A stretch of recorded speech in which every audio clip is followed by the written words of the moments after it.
Notre invité politique ce matin, c'est Manuel Bompard. Bonjour. Bonjour. Merci beaucoup d'être avec nous, député des Bouches-du-Rhône, coordinateur national de la France Insoumise. On est ensemble pendant 20 minutes pour une interview en partenariat avec la presse régionale, représentée par Fabrice Vesser-Redon, des journaux du groupe EBRA, tous les journaux de l'Est de la France. Bonjour Fabrice. Bonjour Oriane, bonjour Manuel Bompard. Bonjour. On va commencer en parlant de ce qui va se passer demain, puisque demain, Mathilde Panot est convoquée par la police pour être entendue dans le cadre d'une enquête pour apologie du terrorisme. Vous appelez à la mobilisation, vous, la France Insoumise, à 8h30. Quel est l'objectif? C'est de faire pression sur la police? Non, l'objectif, c'est de proposer un moment qui soit un moment salutaire de riposte, de réponse face à une remise en cause très grave de nos libertés fondamentales. Ce week-end, par exemple, le président de la Commission nationale des droits de l'homme a écrit un courrier au ministre de la Justice, M. Dupond-Moretti, pour lui dire à quel point il n'était pas possible que la justice intervienne désormais pour empêcher des opposants politiques de s'exprimer. Or, on assiste depuis maintenant plusieurs semaines à une dérive qui est une dérive extrêmement grave, et il me semble que c'est le devoir de tous les démocrates d'y répondre, et d'y répondre notamment par la mobilisation. C'est le sens de ce rassemblement demain. Mais de le faire à ce moment-là, il n'y a pas une volonté de faire pression? Bah non, mais symboliquement, c'est normal de le faire au moment où ces convocations se concrétisent, entre guillemets. Donc l'idée, c'est... Et qu'est-ce que vous attendez de ce rassemblement? Qu'il y ait un maximum de personnes qui y participent, qu'il y ait des voix qui soient diverses, qui ne soient pas uniquement d'ailleurs des responsables politiques, parce que la dérive à laquelle on assiste, elle ne frappe pas que le monde politique. Il y a quelques jours de ça, un syndicaliste responsable de la CGT du Nord a été condamné à 1 an de prison avec sursis pour un tract. Donc je pense qu'il faut réagir là, parce qu'on est dans une situation... Mais dans votre appel demain, vous parlez de criminalisation des voix. C'est pas un mot qui est un peu exagéré, criminalisation? Je suis en train de vous dire que précisément un responsable syndical avait été condamné à 1 an de prison avec sursis pour un tract. Donc si ça, c'est pas de la criminalisation, je ne sais pas quel mot vous préférez. Mais demain, c'est pareil. Quand on convoque pour une audition... après avoir ouvert donc une enquête, puisqu'il y a donc eu une décision d'un procureur dont je rappelle, ce n'est pas une autorité indépendante, qui a décidé d'ouvrir une enquête. Donc c'est bien la preuve qu'il y a une volonté de faire taire ceux qui dénoncent du pouvoir politique en place.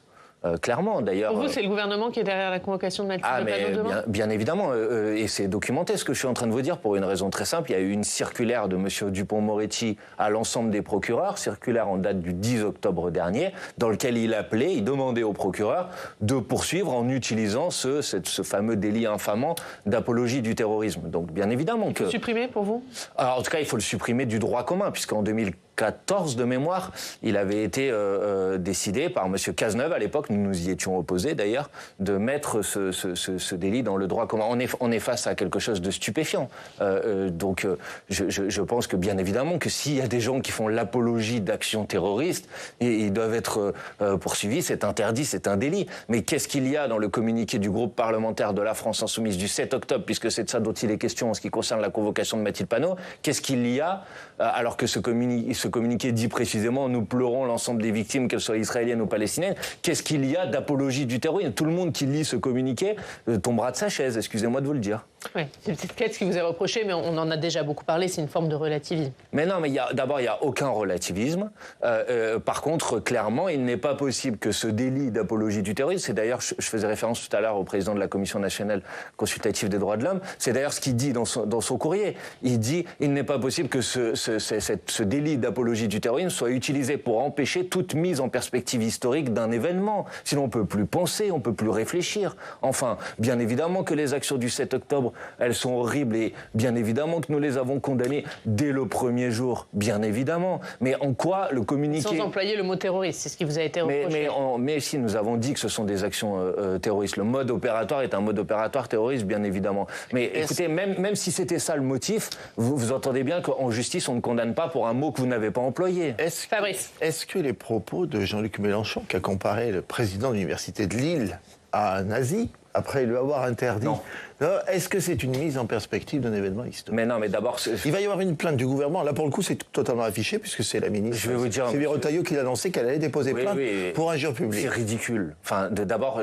Qu'est-ce qui est ridicule? D'abord, votre question, parce que Jean-Luc Mélenchon n'a jamais comparé le président de l'université à un nazi. Ce n'est pas vrai. Ce n'est pas vrai. C'est pas ce que Jean-Luc Mélenchon a fait. Jean-Luc Mélenchon a, dans un discours qu'il a tenu après l'annulation de la conférence qu'il avait prévu d'organiser à l'université l'université de Lille. Il a fait référence aux travaux d'Hannah Arendt. Et ça, c'est ce qu'il a dit après pour se justifier et pour s'expliquer. Écoutez-le. Moi, je vais vous dire franchement, je vais vous parler sincèrement. Hein. Je suis fatigué par la paresse intellectuelle du débat et notamment du traitement médiatique depuis maintenant plusieurs mois. Excusez-moi, depuis quand, désormais en France, le fait de faire référence aux travaux d'Hannah Arendt pour essayer d'expliquer comment ce que certains ont appelé l'argument d'Eichmann dans l'histoire, c'est-à-dire l'idée de dire ce n'est pas moi, je n'ai fait que répondre aux ordres, c'est précisément juste ça qu'a dit Jean-Luc Mélenchon. Comment vous pouvez en tirer comme conclusion qu'il s'agit de comparer l'individu président de l'université de Lille à un nazi? Ça n'a pas de sens. Il n'y a pas de radicalité dans tout ça, il n'y a pas de provocation. Mais quelle provocation, monsieur. Enfin, excusez-moi, mais dénoncer les actions horribles, les massacres qui sont en cours aujourd'hui dans la bande de Gaza, c'est une provocation. Ce qui est une provocation, ce serait de ne rien dire. Mais comment vous réagissez à la plainte de Sylvie Retailleau, puisqu'elle a annoncé hier qu'elle allait porter plainte pour injure publique? Je pense que c'est ridicule. Je pense que ça participe exactement de cette même volonté depuis maintenant plusieurs mois d'essayer de faire taire toutes les voix qui tout simplement disent il faudrait peut-être que la France se lève face à ce qui se passe à Gaza et qui est tout simplement insupportable sur le plan humain. Quant à Madame Retailleau, franchement, elle ferait mieux de s'occuper de l'état de nos universités en France, parce que là, il y a beaucoup de travail, vous savez, plutôt que d'aller amuser la galerie en faisant des plaintes ridicules, loufoques, dont tout le monde sait qu'elles ne seront pas suivies d'effet, parce que quand vous lisez la déclaration précise de Jean-Luc Mélenchon, il n'y a aucune injure publique dans la prise de position de Jean-Luc Mélenchon. Donc que Madame Retailleau s'occupe un petit peu de son travail, qu'elle fasse un peu moins de communication et de politique politicienne, et je pense que tout le monde... Donc vous avez confiance dans la justice, là, sur cette affaire? Pardon? Vous avez confiance dans la justice? Là, sur ce point-là? Non, mais de manière générale, je ne sais pas, on verra, mais je pense que toute personne qui lit la déclaration de Jean-Luc Mélenchon voit bien qu'il n'y a aucune injure publique, de la même manière que toute personne un peu sensée. Je ne parle pas des gens malhonnêtes qu'on entend parfois à la télévision, je parle des gens un peu sensés. Si vous lisez le communiqué du groupe parlementaire de la France Insoumise, personne d'un peu sensé peut considérer qu'il y a de l'apologie du terrorisme dans ce communiqué. Donc moi j'appelle à ce qu'on revienne un petit peu à de la raison sur ce sujet, si vous voulez. On a le droit de débattre.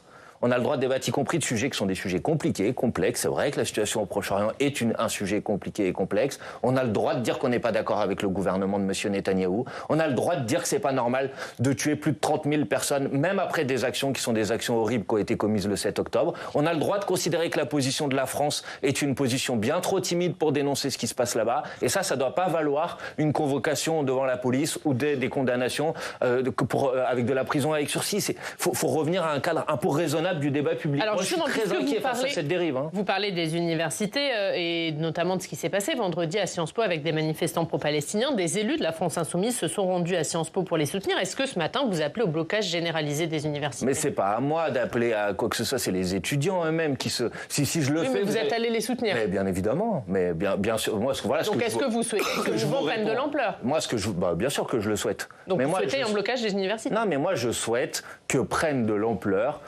toutes les mobilisations qui vont permettre de faire pression sur le pouvoir en place pour que enfin il fasse quelque chose de conséquent, pour que ce drame humain qui se joue aujourd'hui à Gaza s'arrête le plus rapidement possible. Donc si les étudiants, contrairement à ce que j'ai entendu depuis pendant tout le week-end, on les a salis, ils sont manipulés, instrumentalisés. Non, ils sont pas manipulés et instrumentalisés. Ce sont des étudiants.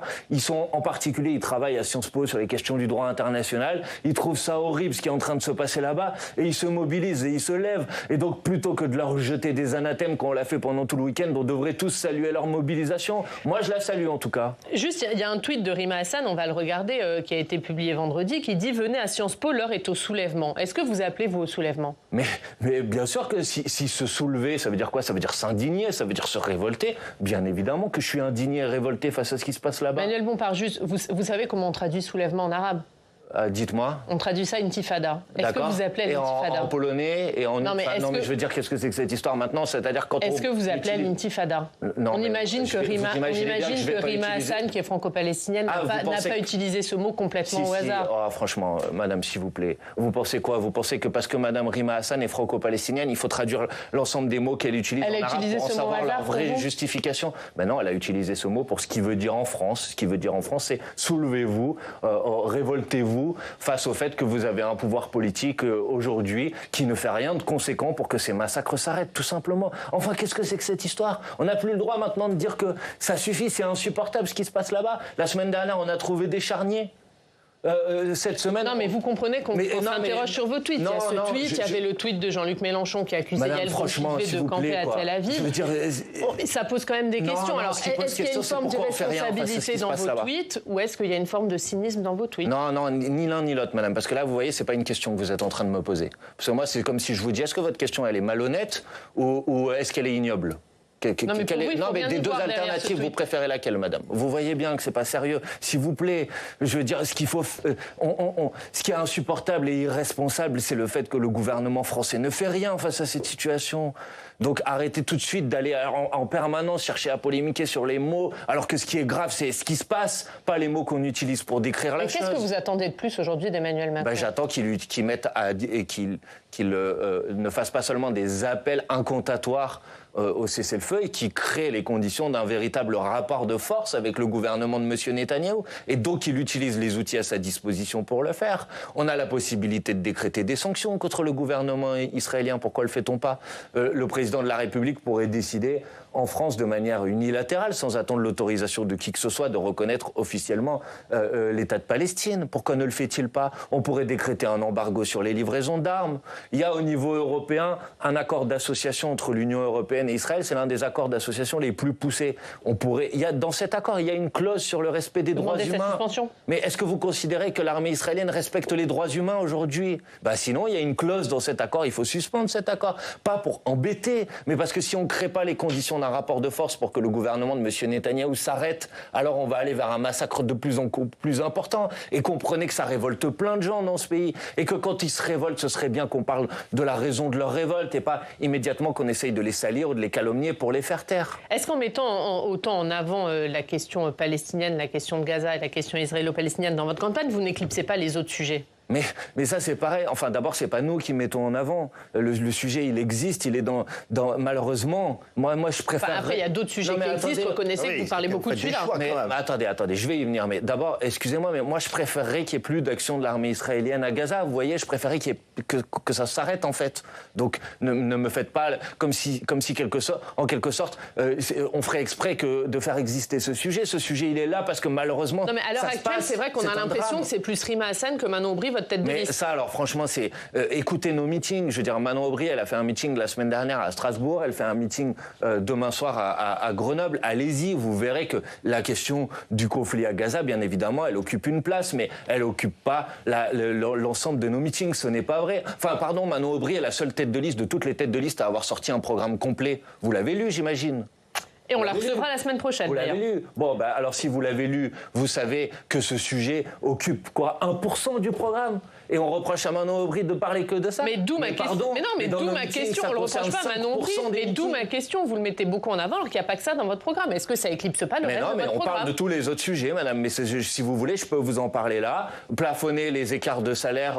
Par exemple, on a assisté il y a quelques semaines à l'annonce de la rémunération de M. Tavares. On a proposé au niveau européen de mettre en place une directive sur le plafonnement des salaires. On a voté contre tous les accords de libre-échange. La semaine dernière, au Parlement européen, notre groupe est le seul qui s'est opposé aux nouvelles règles budgétaires européennes, qui est responsable de l'austérité qu'on va connaître dans ce pays pendant encore plusieurs mois, qui va être une cure d'austérité gigantesque. Il y a quelques semaines au Parlement européen, Manon Aubry a été la seule tête de liste, la seule de toutes les têtes de liste à avoir voté contre la poursuite du marché européen de l'électricité. Or, aujourd'hui, on a des factures qui ont augmenté de 40%. Moi, je veux bien parler de tous ces sujets. Invitez-moi pour parler de ces sujets, j'en parlerai. C'est vous qui m'interrogez spécifiquement sur la question de Gaza. Et moi, je vous dis oui, ce sujet, il est dans l'actualité. Et ça me paraît pas absurde de l'évoquer dans le cadre d'une campagne européenne quand on sait que le Parlement européen va avoir un poids sur ce qui va se passer dans les prochaines semaines. Aujourd'hui, c'est Raphaël Glucksmann qui est en tête des listes de gauche selon les sondages. Est-ce que c'est un échec pour vous? Mais là, madame, quand on est dans une campagne, vous êtes d'accord, les résultats, vous les connaissez pas encore, hein, ni moi. Non, mais je vous parle des sondages. Oui, les sondages. Je ne dis pas que ce sera le résultat du 9 juin, mais en tout cas, actuellement, dans les sondages, il est en tête. L'échec, on en parlera, si vous voulez bien, au lendemain des élections européennes. Ça veut dire que s'il est en tête le 9 juin, c'est un échec? Mais non, je suis pas en train de vous dire ça. Moi, je suis en train de vous dire que le premier objectif, d'abord, c'est de convaincre qu'il faut aller voter. Deuxièmement, de bien informer tout le monde qu'il y a une élection le 9 juin, tout le monde n'est pas au courant. Deuxièmement, qu'il y a la possibilité de s'inscrire sur les listes électorales. On peut le faire, ça tombe bien. C'est la dernière semaine pour le faire. Jusqu'au 1er mai. On peut le faire jusqu'au 1er mai en ligne, jusqu'à la fin de la semaine, le 3 mai, en mairie. Bon, ça, c'est le premier enjeu. Ensuite, on verra, si vous voulez, les rapports de force. Moi, je me rappelle que les mêmes sondages dont vous êtes en train de parler, à 2 mois de l'élection présidentielle, ils mettaient Jean-Luc Mélenchon à 9%. Il a fini à 22% des voix. Oui, mais justement, là, S'il ce vous qui plaît. ce qui se passe est quand même intéressant, parce que Glucksmann est en train de tout exploser dans les sondages. Tout exploser. Oui, 7,5. Et vous, dans les derniers sondages, on vous trouve à 7,5%. Vous étiez quand même très haut à la dernière présidentielle avec Jean-Luc Mais Mélenchon. on était à 6% la dernière européenne. Ça pose quand même. Oui, mais entre-temps, il s'est passé 2-3 choses. Mais les sondages, mais est-ce que vous n'êtes pas en train de perdre le leadership à gauche? C'est ça la question. Mais écoutez, d'abord, comme je vous l'ai dit tout à l'heure, Jean-Luc Mélenchon, il avait fait 19% des voix en 2017 à la présidentielle. Manon Aubry, la liste aux européennes, avait fait à peu près 6% aux européennes de 2019 et on a fait 22% en 2022. Donc on ne va pas faire comme si on avait déjà pas assisté à ce même type de séquence. Deuxièmement, pardonnez-moi, non, je ne suis pas d'accord pour prendre les sondages comme base de référence du commentaire politique, pour une raison simple, c'est que ces sondages se sont plantés sur toutes les dernières élections. Et sur le fond, est-ce que Glucksmann... Non, mais sur le fond, moi je vous parle d'un sujet qui est quand même important. À chaque campagne électorale, vous venez m'interroger sur les sondages. À la dernière présidentielle, le vendredi, à 2 jours de l'élection présidentielle, Mélenchon était annoncé à 16%, il finit à 22%. Personne n'a tiré aucune conséquence du fait que les sondages se soient lamentablement plantés. Et tout le monde continue à faire comme si c'était sur cette base-là qu'on doit communiquer. Le débat sur les sondages, on les connaît, Emmanuel Bompard. Mais le cas Glucksmann est quand même intéressant. Vous ne l'aviez pas prévu, celui-là. Mais le cas Glucksmann est intéressant. Pourquoi, monsieur? Dites-moi, qu'est-ce qu'il y a d'intéressant dans le cas Glucksmann? Monsieur Glucksmann porte un certain nombre d'idées. J'ai un certain nombre de désaccords avec lui. Monsieur Glucksmann participe, par exemple, au niveau du Parlement européen, à un groupe, le groupe socialiste, qui participe de la coalition qui gouverne l'Union européenne aujourd'hui. J'ai évoqué tout à l'heure des règles budgétaires d'austérité qui ont été votées la semaine dernière au Parlement européen. Elles ont été votées grâce aux voix du groupe de monsieur Glucksmann. J'ai évoqué tout à l'heure le marché européen de l'électricité.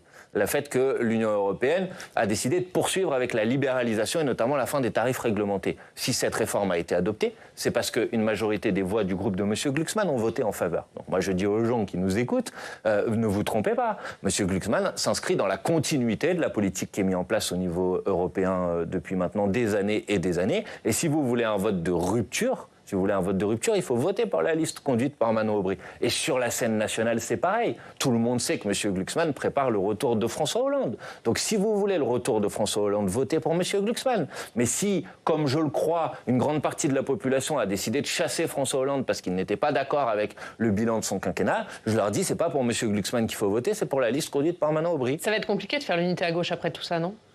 Mais vous savez, nous avons proposé, depuis le début, de faire en sorte que la NUPES, qui a été créée grâce à l'impulsion de Jean-Luc Mélenchon et de son résultat à la dernière élection présidentielle, qui avait fini en tête du premier tour des élections législatives, nous avons proposé que la NUPES se poursuive aux élections européennes. Les socialistes, les écologistes, les communistes n'en ont pas voulu.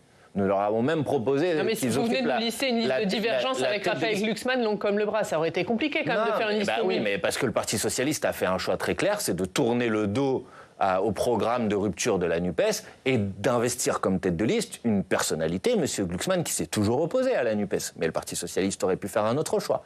Mais oui, clairement, ils ont choisi quelqu'un... Donc renoncez alors que leur tête de liste sortante et alors que député européen pour s'allier avec vous. Je vous dis pas, je parle d'orientation, madame.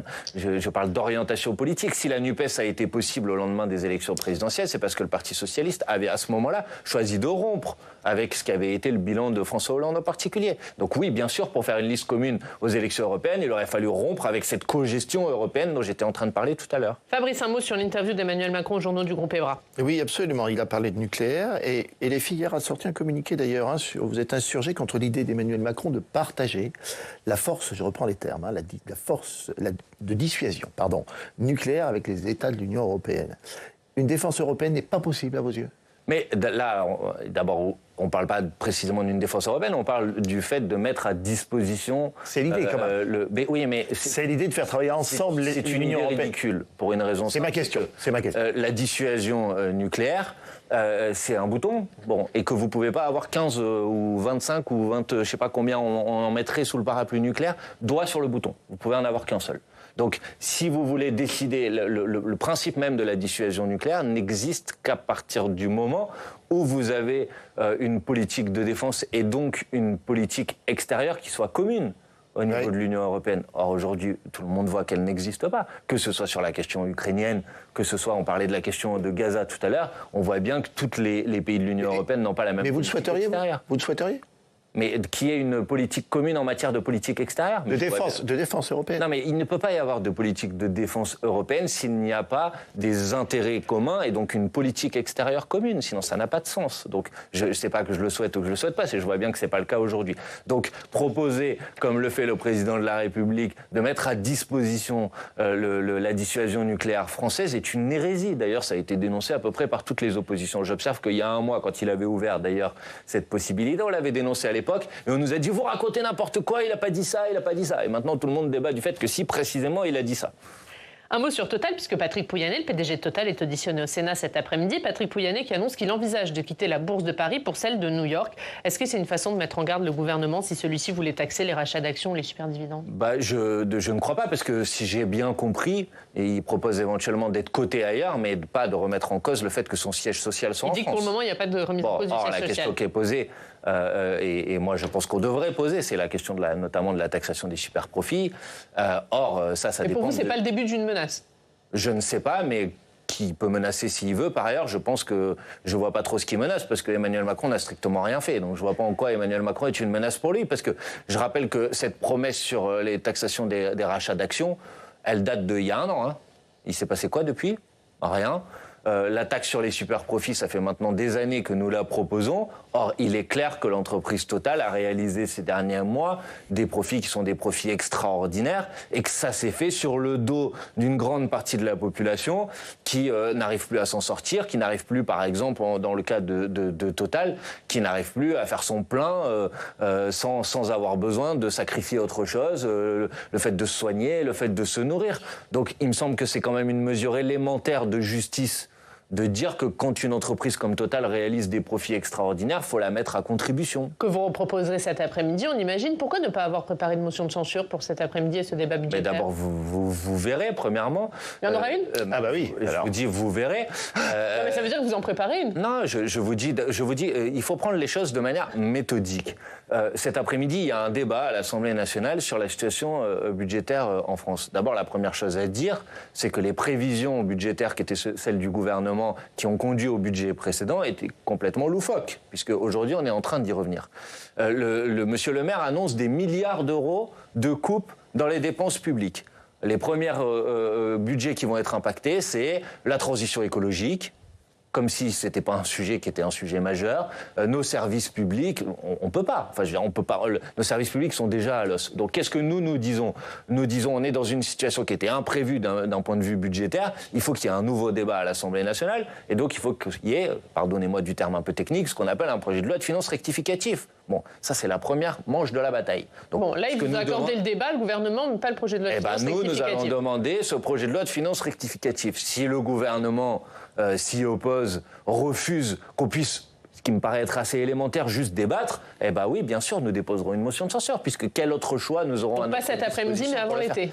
On verra. Laissez-nous maîtriser un petit peu les éléments du calendrier. Un dernier mot sur le trafic de drogue, puisqu'Éric Dupond-Moretti a présenté hier son plan contre les gros trafiquants de drogue. Parmi les mesures, la création d'un parquet national anti-criminalité organisée et d'un statut de repenti. Ce sont les bonnes mesures ? Le statut de repenti, j'y suis favorable, parce que je crois que c'est quelque chose qui a été mis en place notamment en Italie et qui a produit plutôt des résultats. Ça permet notamment de démanteler plus facilement les réseaux de crimes organisés. Le parquet, j'attends de voir, parce que le sujet, à mon avis, c'est pas vraiment le statut de ce parquet, c'est ses moyens. Or, moi, vous savez, je suis député de Marseille. Quand le président de la République, Emmanuel Macron, est venu à Marseille, les magistrats se sont notamment exprimés. Ils ont dit, on a un problème, c'est qu'on est sous-doté. Aujourd'hui, vous avez à peu près, vous avez, je crois, 2 fois plus de dossiers sur les bureaux des enquêteurs que ce qu'ils sont capables de gérer. Donc il faut doubler les effectifs de la police judiciaire. Voilà ce qu'il faut faire. Vous pouvez après aller amuser. Je veux bien regarder en détail ce que ça veut dire, mais si vous n'avez pas derrière des moyens d'enquête, des moyens de justice qui sont suffisants, vous pouvez avoir tous les parquets du monde, ça ne va pas résoudre le problème. L'actualité du week-end, notamment celle dans votre secteur, parce qu'il y a eu un nouveau mort à Marseille ce week-end, sur la justice des mineurs, qui est accusée par beaucoup d'être laxiste. Vous partagez cette analyse ? Non, je pas du tout. Enfin, je veux dire qu'il y a eu des drames, c'est certain. Il y en a eu encore un malheureusement à Châteauroux samedi soir, et je profite pour dire bien évidemment mon soutien, ma solidarité avec la famille de la victime. Donc il y a eu ces derniers mois, ces dernières semaines en particulier, des drames qui impliquent des mineurs. Et la question qui nous est posée, c'est comment on répond à cette situation. Je considère que les propositions qui sont faites par M. Attal me paraissent véhiculer une image de l'État qui doit se protéger des jeunes, alors que la question qui devrait nous être posée, c'est comment on protège les jeunes. La justice en France a toujours considéré que quand on est mineur, on doit mettre davantage l'accent sur l'éducatif, sur le préventif, que sur le répressif, parce qu'on considère en quelque sorte que la conscience n'a pas encore été totalement établie, réalisée. Donc moi, ce que j'attends, c'est que le gouvernement fasse moins de communication sur ce sujet et qu'il nous fasse plus d'annonces précises. Par exemple, on a besoin de plus d'éducateurs de rue. Or, tout le monde sait, tous les gens qui travaillent sur ce sujet savent que ils ont été complètement laminés ces dernières années par le fait qu'il n'y a plus de financement public sur le sujet. Plus d'éducateurs de rue, plus de personnel scolaire, plus d'AED, plus de psychologues scolaires, une meilleure prise en charge des situations psychiatriques, parce qu'on a malheureusement beaucoup de cas qui sont liés à ça, plus de police de proximité, davantage ça, plutôt que de l'agitation au courant derrière l'extrême droite. Merci Manuel Bompard. Merci beaucoup d'avoir été notre invité. Fabrice, on se retrouve la semaine prochaine avec Manon Bry, qui sera notre invité, puisqu'on recevra l'ensemble des têtes de liste à cette élection européenne. À la semaine prochaine. On passe au Club des Territoires.